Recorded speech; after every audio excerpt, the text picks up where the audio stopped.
Little Nut Brown Hare, who was going to bed, held on tight to Big Nut Brown Hare's very long ears.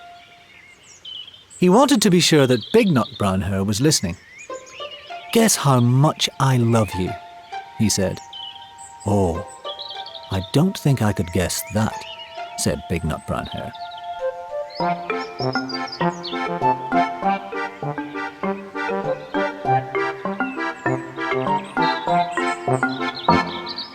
"This much," said Little Nut Brown Hare, stretching out his arms as wide as they could go.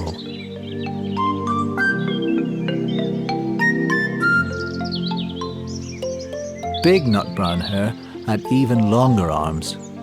"But I love you this much," he said. That is a lot," thought Little Nut Brown Hare.